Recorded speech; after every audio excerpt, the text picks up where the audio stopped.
నమస్తే. ప్రస్తుతం మనతో పాటు ప్రముఖ విశ్లేషకులు ఇమ్మంది రామారావు ఉన్నారు. ఆయనతో మాట్లాడదాం. నమస్తే సార్. నమస్తే. సార్, ఇప్పుడు పులివెందులలో జగన్ ఇంటి దగ్గర ఒక పెద్ద ఉద్రిక్త వాతావరణం నెలకొంది అని చెప్పేసి వార్తలు బాగా వస్తున్నాయి. బికాస్ ఆఫ్ అంటే ఆయన సొంత పార్టీ కార్యకర్తలే ఈ వాతావరణాన్ని నెలకొల్పారు అని చెప్పేసి కూడా అంటున్నారు. అసలు ఏం జరుగుతుందంటారు సార్? ఎందుకు ఇంత వ్యతిరేకత ఏర్పడింది? తన సొంత పార్టీ వాళ్ళే రావడం అలా? ముఖ్యంగా జగన్ రాజకీయ జీవితం చాలామందికి ఒక కొత్త పాఠం నేర్పుతుంది. ఎందుకంటే ఈ రోజుకి కూడా ఆయన సరైన నిర్ణయాలు తీసుకోలేకపోతున్నాడు. ఏమిటంటే వాళ్ళ ధోరణి ఏమి మారలేదు, ఆయన మారలేదు. ఏదో జరగకూడని పొరపాటు జరిగిపోయింది, అందువల్ల నేను ఓడిపోయాను అనుకుంటున్నాడు. కానీ తన పరిపాలన మీద వ్యతిరేకత ఉంది. ఇంత ఘోరంగా ఎవరు ఓడిపోరు కదా.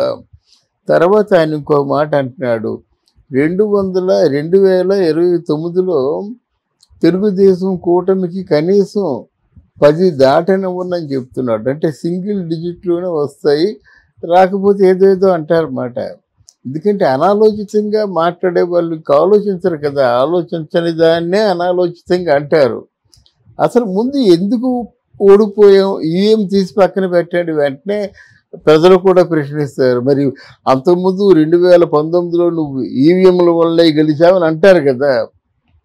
ఈ ప్రశ్నకు సమాధానం రెడీగా ఉంది, గతంలో నువ్వు చేసింది. కానీ ఎందుకు ఓడిపోయావు, ఎందుకు వ్యతిరేకత వచ్చింది, ప్రజలు మన గురించి ఏమనుకుంటున్నారు, ఏమనుకుంటే ఇంత ఉధృతంగా వచ్చి ఓట్లు వేస్తారు. వీళ్ళే కాదు, అంటే మరి ఇతర రాష్ట్రాల్లోనూ ఇతర దేశాల్లోనూ ఉన్న తెలుగు వాళ్ళందరూ, ఓటు ఉన్న వాళ్ళందరూ వచ్చి వేయబట్టే కదా 86 పైచీలకు పర్సంటేజ్గా ఓట్లు వచ్చినాయి పిఠాపురంలో. అందువల్ల అది మనం అంటే ఎనలైజ్ చేసుకోవాలి, విశ్లేషించుకోవాలి. పార్టీలో ఉన్న సభ్యులతోని, పార్టీ సభ్యులతోని, అందరితోని చర్చించాలి. ఈ పార్టీ ఓడిపోయిన వాళ్ళు ఎలాగా రారు, 10 మందితో చర్చించుకోవాలి. అది కాకుండా నీ మనసులో ఏముందో అంబటి రాంబాబు, ఆ కొడాల అని, ఆ రోజా, అనిల్ కుమార్ యాదవ్ ఎవరైతే ఆ కళ్ళు మూసుకొని పేలుతూ ఉంటారో అర్థం లేకుండా మళ్ళీ వాళ్ళే కలుపుకుంటున్నావు, వాళ్ళ చేత మాట్లాడిస్తున్నావు. అరే సెషన్స్ ఇంకా స్టార్ట్ కాకముందు అది ఆ ప్రామిస్ చేసావు ఏం చేసావు, ఈ ప్రామిస్ చేసావు ఏం చేసావు అని చెప్పి వాళ్ళు అనుకుంటున్నారు, అని అరుస్తున్నారు, గట్టిగాను తిడుతున్నారు. పోనీ వాళ్ళు ఏదో మామూలుగా బుద్ధి జ్ఞానం లేని మంత్రులు అనుకుందాం. నీ బుద్ధి ఎక్కడికి పోయింది? ఇంకా సెషన్స్ జరగకముందే పోలవరం ఎప్పుడు పూర్తవుతుందని ఒకటి, రెండోది స్పెషల్ స్టేటస్ గురించి ఇంతవరకు మాట్లాడకపోవడం చంద్రబాబు చేసిన మరో పాపం అని సాక్షాత్తు జగన్మోహన్ రెడ్డి చెప్పడమే. దీన్ని మీరు ఎలా ఆలోచిస్తారు? మీరంటే ప్రజలు అరే ఏమీ లేదు కదరా, ఇంకా ఏం చేయలేదు కదా. నిన్న స్పీకరు ప్రమాణ స్వీకారం అయింది, వాళ్ళందరినీ స్పీకర్కి ఏమో అభినందనలు చెప్పారు, బాగానే ఉంది. సోమవారం ఇప్పుడు వాళ్ళు మొదట వారికి ఒక ప్రోటోకాల్స్ ఉంటాయి కదా, అంతేగాని స్పీకర్ ప్రమాణ స్వీకారం అయినట్టే మేము స్పెషల్ స్టేటస్ కోసం పోట్లాడతాము అని అంటారు కదా, నవ్వుతారు కదా. దాని ప్రోటోకాల్స్ ప్రకారంగా చేయాలి. అయినా స్పెషల్ స్టేటస్ అన్నదాన్ని ముగిసిపోయిన అధ్యాయం అని చెప్పారు, అది ముగిసిపోయిన అధ్యాయం అని చెప్పారు.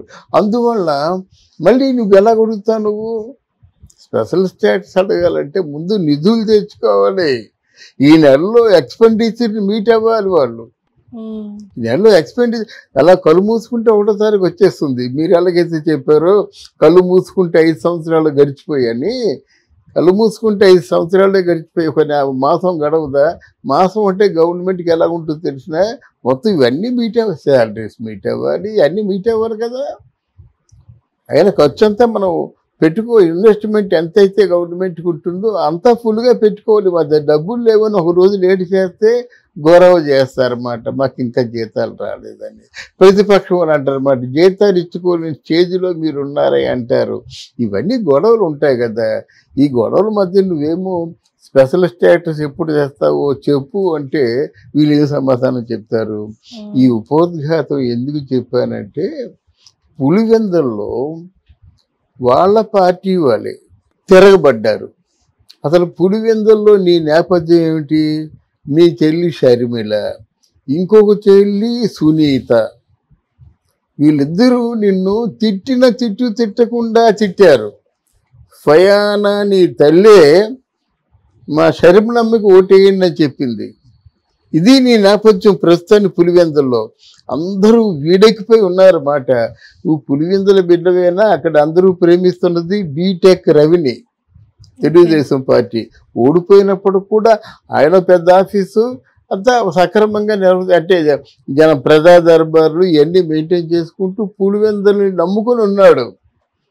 నువ్వు ఎప్పుడో ఎలక్షన్లో పోటీ చేసే ముందు వస్తావు, నమస్కారం పెడతావు. మళ్ళీ 5 సంవత్సరాల తర్వాత వస్తే ఏం చేస్తారు ప్రజలు? కడుపు మంట, తిరగబడ్డారు. తిరగబడితే నీ ప్రజలే కదా, నీకు భయం ఎందుకు? ఇప్పుడు ఎవరైనా మన ఊరు వెళ్ళినప్పుడు పొంగిపోతాం అన్నమాట. ఎందుకంటే అందరూ మన వాళ్ళే.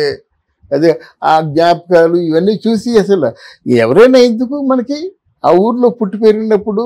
కానీ ఆ ఊరు వాళ్ళే నీ మీద దాడి చేశారంటే నువ్వు ఎంతగా పతనం అయిపోయావో ఆలోచించాలి.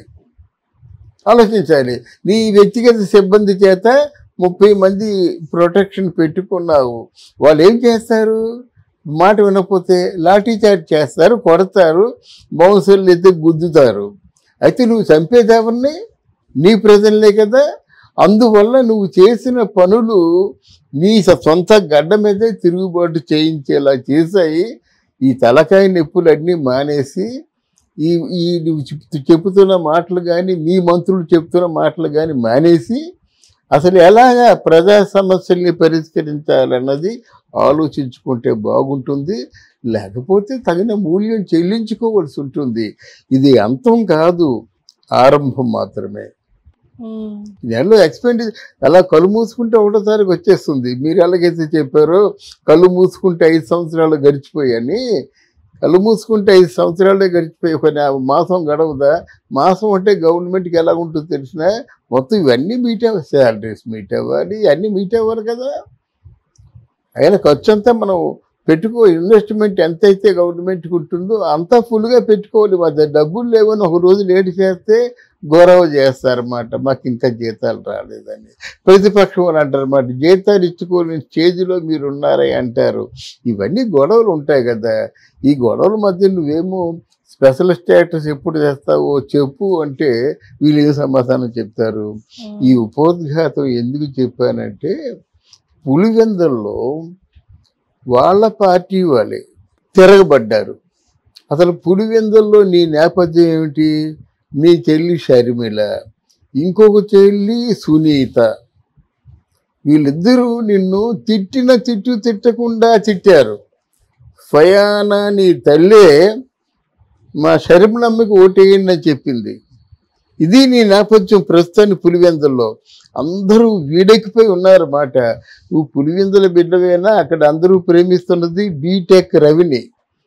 నువ్వు ఎప్పుడో ఎలక్షన్లో పోటీ చేసే ముందు వస్తావు, నమస్కారం పెడతావు. మళ్ళీ 5 సంవత్సరాల తర్వాత వస్తే ఏం చేస్తారు ప్రజలు? కడుపు మంట, తిరగబడ్డారు.